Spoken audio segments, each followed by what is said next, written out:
তো কি অবস্থা, কেমন আছেন? আমি ড্রামা সবুজ আর আজকে আলোচনা করবো দক্ষিণ ভারতের ছবিতে সাকিব খান এই বিষয়টি নিয়ে। প্রথমবারের মতো ভারতে একাধিক ভাষায় রিলিজ হতে যাচ্ছে সাকিব অভিনীত কোনো চলচ্চিত্র। প্যান ইন্ডিয়া ছবির নতুন ট্রেন্ডে প্রবেশ করেছে বাংলাদেশ। এর আগে ঢালিউডের দেব ও জিতের ছবি প্যান ইন্ডিয়া অর্থাৎ সর্বভারতে মুক্তি পেয়েছে। এবার পাবে বাংলাদেশের কোনো মুভি। ভারতের বেনারসে ছবিটির অর্ধেক শুটিং শেষ করে দেশে ফিরেছে দরদ টিম। নির্মাতা অনন্য মামুন বলেন, বাংলাদেশের ফিল্ম ইন্ডাস্ট্রির নতুন এক পদযাত্রা শুরু হলো।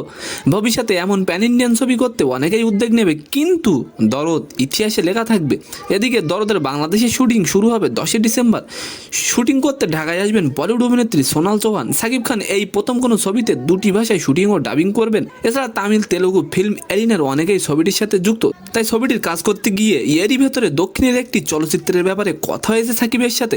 নির্মাতা অনন্য মামুন বলেন, খুব শীঘ্রই সাকিবকে নাকি দক্ষিণ ভারতীয় সিনেমায় দেখা যাবে। তো আজকের ভিডিওটি কেমন লাগলো অবশ্যই কমেন্ট বক্সে জানাবেন। আর ভিডিওটি যদি ভালো লাগে অবশ্যই একটি লাইক দিয়ে আমাদের চ্যানেলটিকে সাবস্ক্রাইব করে দিবেন। ধন্যবাদ।